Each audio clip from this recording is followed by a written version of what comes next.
তাহলে স্যার আমরা 11 নম্বর যে ম্যাথটি, এটাতে কি বলছে? এটাতে বলছে স্যার এইটা ধরলাম আমরা একটা ভূমি, এই তো বলছে 250 গ্রাম ভরের একটি বস্তুকে, তো বস্তুটা কই আছে স্যার? বস্তুটা ভূমিতে। আমরা ধরে নিলাম এই যে হইতেছে আমাদের এই যে বস্তু, এই এই হইতেছে একটা বস্তু 250 গ্রাম ভর। বস্তুটার ভর কত স্যার? 250, 250 গ্রাম। তো 250 গ্রাম ভরের একটি বস্তুকে 49 মিটার পার সেকেন্ড বেগে খাড়া উপরের দিকে নিক্ষেপ করে। ঘটনাটা হইতেছে স্যার হয় পড়ন্ত বস্তু নইলে নিক্ষিপ্ত বস্তু। এটা একটা নিক্ষিপ্ত বস্তু, কেমনে বুঝলাম? 49 মিটার পার সেকেন্ড বেগে উপরের দিকে নিক্ষেপ করছে। তাহলে এই বস্তুটারে এখান থেকে টোকা দিছে। টোকা দিছে কত বেগে? টোকা দিছে 49 মিটার পার সেকেন্ড বেগে উপরের দিকে একটা টোকা দিছে। এই বস্তুটা হইতেছে স্যার উপরের দিকে যাবে কেন? এই বস্তুটা স্যার উপরের দিকে যাবে কেন? উপরের দিকে যাবে, এটা টোকা দিছে। কত বেগে টোকা দিছে একটু লিখি। টোকাটা দিছে 49 মিটার পার সেকেন্ড বেগে একটা টোকা দিছে, তাহলে এটা উপরের দিকে যাবে। গ নম্বর প্রশ্ন বলছে সর্বোচ্চ উচ্চতায় উঠতে বস্তুটির কত সময় লাগবে? তাহলে গ নম্বরের জন্য সর্বোচ্চ উচ্চতায় উঠতে সময়। স্যার এই যে আমার হাতে থাকে একটা বস্তু, এটার আমি টোকা দিছি, টোকা দিলে এটা সর্বোচ্চ উচ্চতায় উঠবে। উঠার জন্য তার কিন্তু একটা সময় আছে, সেই সময়টা হচ্ছে সর্বোচ্চ উচ্চতায় উঠার সময়। সূত্র একটাই, সর্বোচ্চ উচ্চতায় উঠার সময়। সর্বোচ্চ উচ্চতায় উঠার সময়, সর্বোচ্চ উচ্চতায় উঠার সময়। স্যার সর্বোচ্চ উচ্চতা উঠার সময় টি সমান সমান কি? U divided by G. Sir আরেকবার বলতেছি, একটা বস্তুর আমি টোকা দিছি, এটা সর্বোচ্চ কতটুকু উচ্চতা উঠবে? তো সর্বোচ্চ উচ্চতায় উঠার সময় হইতেছে টি, সেই টি সমান সমান সূত্র হইছে ইউ ডিভাইডেড বাই জি। একটা বস্তুকে ভূমি থেকে টোকা দিলে এটা সর্বোচ্চ উচ্চতায় উঠতে যে সময় লাগবে, সেই সময়ের সূত্র হইতেছে টি সমান ইউ বাই জি। আচ্ছা, গতি অধ্যায়ে পড়ছিলাম আমরা, ইউ হইতেছে যে বেগে বস্তুটাকে উপরের দিকে মারা হয়েছে। কত বেগে মারা হয়েছে? 49 মিটার পার সেকেন্ড বেগে মারা হয়েছে। তাহলে ইউ এর মান হইতেছে স্যার 49 ডিভাইডেড বাই জি 9.8। তাহলে এখান থেকে স্যার ক্যালকুলেশন করলে আসে 5 সেকেন্ড, এটাই অ্যান্সার।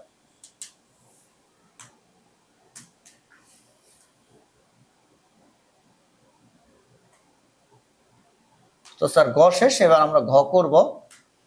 তো ঘতে বলছে দেখাও যে নিক্ষেপের শুরুতে বস্তুটির মোট শক্তি, একটু আগে করি, আর সর্বোচ্চ উচ্চতায় মোট শক্তির সমান। তো আমরা ভেঙে ভেঙে করি, আগে নিক্ষেপের শুরুতে বস্তুর মোট শক্তি বের করি। তাহলে নিক্ষেপের শুরুতে মোট শক্তি মানে কি? যখন নিক্ষেপ করা হয়েছে ওই মুহূর্তে বিভব শক্তি বের করব এবং ওই মুহূর্তে গতি শক্তি বের করব। দেন দুটা যোগ করে দিলে নিক্ষেপের মুহূর্তের মোট শক্তি চলে আসবে। তাহলে আমরা নিক্ষেপের মুহূর্তে বিভব শক্তি বের করি। নিক্ষেপের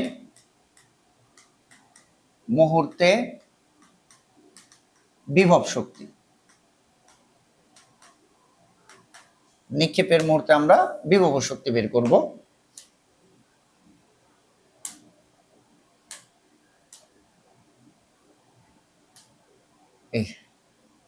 তো নিক্ষেপের মুহূর্তে স্যার আমরা বিভব শক্তি বের করি। বিভব শক্তির সূত্র কি?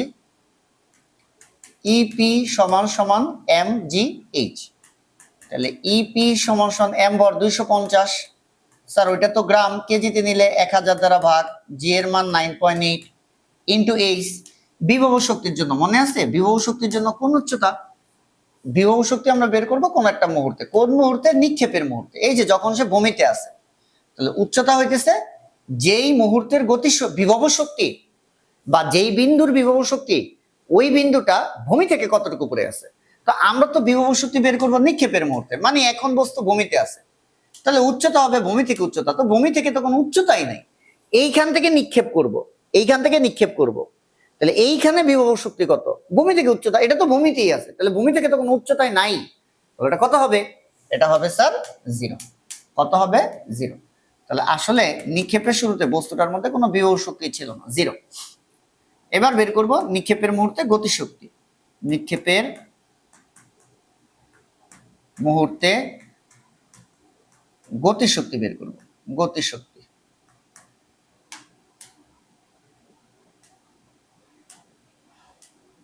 নিক্ষেপের মুহূর্তে এবার স্যার আমরা গতিশক্তিটা বের করি। তো গতিশক্তির সূত্র কি? ই কে সমান হাফ এম ভি স্কোয়ার, ই কে সমান হাফ ইন্টু এম ভর 250, তাহলে 250 ডিভাইডেড বাই 1000 ইন্টু আমরা বলি গতিশক্তিটা দিচ্ছে নিক্ষেপের মুহূর্তে, যেই মুহূর্তের গতিশক্তি ওই মুহূর্তের বেগ বসাবো। তাহলে বেগটা হইতেছে কোন মুহূর্তের, যেই মুহূর্তের গতিশক্তি, গতিশক্তি কোন মুহূর্তে, নিক্ষেপের মুহূর্তে, তাহলে আমার বেগটাও লাগবে নিক্ষেপের মুহূর্তের বেগ।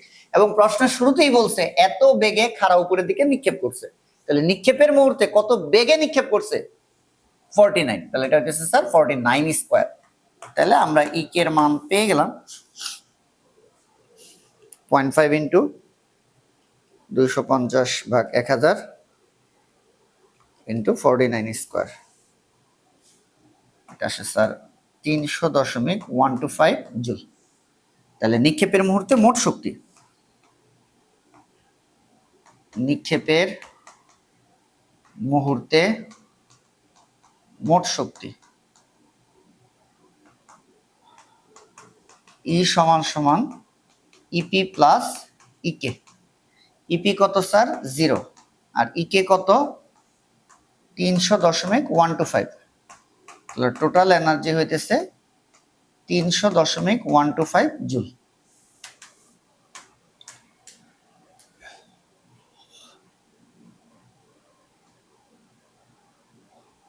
এবার আর একটা কাজ করবো স্যার আমরা, এরপরে একটু পড়ি সর্বোচ্চ উচ্চতায় মোট শক্তির সমান। তো সর্বোচ্চ উচ্চতায় মোট শক্তি আগে বের করি।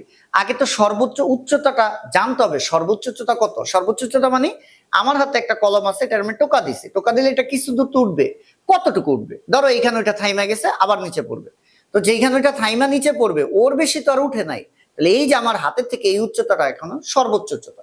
তো টোকা দিছে 49 মিটার পার সেকেন্ড বেগে, ধরে নিলাম এটা কতটুকু উচ্চতায় উঠবে, এটা এই উচ্চতায় উঠবে, তাহলে এই উচ্চতাটা হইতেছে সর্বোচ্চ উচ্চতা। সর্বোচ্চ উচ্চতা কি জানি না, তাহলে আমরা বের করি। তাহলে আগেই বের করি সর্বোচ্চ উচ্চতাটা কত।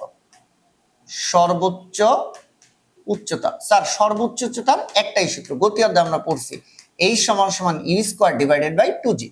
তাহলে এই সমান সমান ইউ যে বেগে মারা হয়েছে, কত বেগে মারা হয়েছে, এই যে 49 মিটার পার সেকেন্ড, তাহলে 49 স্কয়ার ডিভাইডেড বাই 2 ইন্টু জি এর মান 9.8। তো স্যার এখান থেকে এইচ এর একটা মান আসে 49 স্কয়ার ডিভাইডেড বাই 2 ইন্টু 9.8, 122.5 মিটার। তাহলে স্যার আমরা ধরে নিচ্ছি এই উচ্চতাটা সর্বোচ্চ উচ্চতা, আর এতটুকুর মান কত 122.5 মিটার। এবার বলছে সর্বোচ্চ উচ্চতায় মোট শক্তি, তাহলে সর্বোচ্চ উচ্চতায় মোট শক্তি মানে কি, সর্বোচ্চ উচ্চতায় একবার বিভব শক্তি বের করব, একবার গতি শক্তি বের করব। তাহলে সর্বোচ্চ উচ্চতায় আমরা বিভব শক্তি বের করি, বিভব শক্তিটা বের করি। স্যার সর্বোচ্চ উচ্চতা আমরা কি বের করব, বিভব শক্তি বের করব।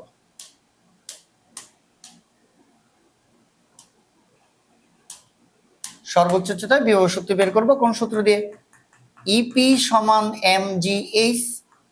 তাহলে ইপি সমান ভর তো 250 ডিভাইডেড বাই 1000, জি এর মান স্যার 9.8। আবারও সেই একই কথা, বিভব শক্তি আমরা বের করি কোন একটা বিন্দুর, বিভব শক্তি বের করি কোন একটা বিন্দুর, কোন বিন্দুর, সর্বোচ্চ উচ্চতার। ঠিক আছে, তাহলে সর্বোচ্চ উচ্চতা ধরে নিছি এইটা, তাহলে বিভব শক্তির উচ্চতা কোনটা বসাবো, যেই জায়গায় বিভব শক্তি বের করব মানে সর্বোচ্চ উচ্চতা, ওই জায়গাটা ভূমি থেকে কতটুকু পড়ে। তাহলে ভূমি থেকে সর্বোচ্চ উচ্চতা কত, এই যে যেটা বের করছি 122.5 মিটার, এটা কোন উচ্চতা, সর্বোচ্চ উচ্চতা। অর্থাৎ আমি বিভব শক্তি বের করব সর্বোচ্চ উচ্চতা, সর্বোচ্চ উচ্চতা এইটা, তাহলে উচ্চতা এইচ কি বসাবো, ভূমি থেকে সেই সর্বোচ্চ উচ্চতা, ভূমি থেকে এই এতটুকু উচ্চতা যেটা কত 122.5 মিটার। তাহলে স্যার কোনটা মান কত কত কত কত কত কত, এই যে 122.5। তাইলে তো আমরা ইপি পেয়ে গেলাম। ইপি কত হয় 250/1000 ইন্টু 9.8 তো 122.5, এটা আসে স্যার 300.125 জুল। আচ্ছা, এরপরে আমরা তাহলে গতিশক্তি বের করি, এখানেই করি সর্বোচ্চ উচ্চতায়, সর্বোচ্চ উচ্চতায় গতিশক্তি। তাহলে গতিশক্তি ই কে সমান সমান হাফ এম ভি স্কোয়ার, ই কে সমান হাফ ইন্টু এম মানে 250/1000, আর বেগ ভালো করে খেয়াল করো, আমি কোনো কিছুর টোকা দিছি, এটা উঠতেছে সর্বোচ্চ উচ্চতায় উঠে গেছে, মানে এরপরে আর সে উঠবে না, তাহলে সর্বোচ্চ উচ্চতায় বেগ 0। এই কথাটা মনে রাখতে হবে। সর্বোচ্চ উচ্চতায় বেগ কত? 0। তুমিও চিন্তা করো, তুমি টোকা দিছো, এটার মধ্যে যতক্ষণ বেগ থাকবে ততক্ষণ সে উপরের দিকেই যাবে। কতক্ষণ উপরে যাবে? যতক্ষণ না বেগ শূন্য হয়। যখন বেগ শূন্য হবে তখনই তো সে আবার নিচের দিকে পড়বে। তাহলে বেগ যেখানে শূন্য ওই উচ্চতাটাই সর্বোচ্চ উচ্চতা। আর ঘুরায় বললে সর্বোচ্চ উচ্চতায় উঠতে উঠতে শেষ বেগ কত? 0। সর্বোচ্চ উচ্চতায় সবসময় সারা জীবন শেষ বেগ কত? 0। তার মানে যেই মুহূর্তের গতিশক্তি ওই মুহূর্তের বেগ। কোন মুহূর্তের গতিশক্তি? সর্বোচ্চ উচ্চতায় গতিশক্তি। তাহলে বেগও লাগবে সর্বোচ্চ উচ্চতায়। সর্বোচ্চ উচ্চতায় বেগ কত? 0। তাহলে ইকের মান কত স্যার? 0। তাহলে আমরা এবার বের করব সর্বোচ্চ উচ্চতায়, সর্বোচ্চ উচ্চতায় মোট শক্তি। কোন শক্তি? মোট শক্তি বের করব।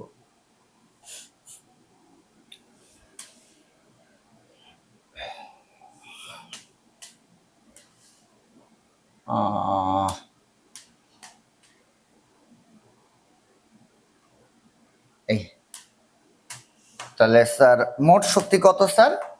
ই সমান সমান ইপি প্লাস ইকে। তাহলে বিভব শক্তি কত? 300.125 প্লাস গতিশক্তি 0, তাহলে 300.125 জুল। এরপরে লাস্ট ফিনিশিংটা আমি বলবো না, মানে আমি বলে দিই, লিখবো না। কি বলছে? নিক্ষেপের শুরুতে বস্তুর মোট শক্তি। স্যার নিক্ষেপের শুরুতে বস্তুর মোট শক্তি, নিক্ষেপের শুরুতে বস্তুর মোট শক্তি, এই যে নিক্ষেপের শুরুতে মুহূর্তে বস্তুর মোট শক্তি 300.125 জুল। আর সর্বোচ্চ উচ্চতায় মোট শক্তি, দেখো এই যে সর্বোচ্চ উচ্চতায় মোট শক্তি, সর্বোচ্চ উচ্চতায় মোট শক্তি 300.125 জুল। তাহলে এই মান আর এই মান, দুইটা মান কি সমান? এটাই জানতে চাইছে, যে দুইটা মান হইতেছে সমান।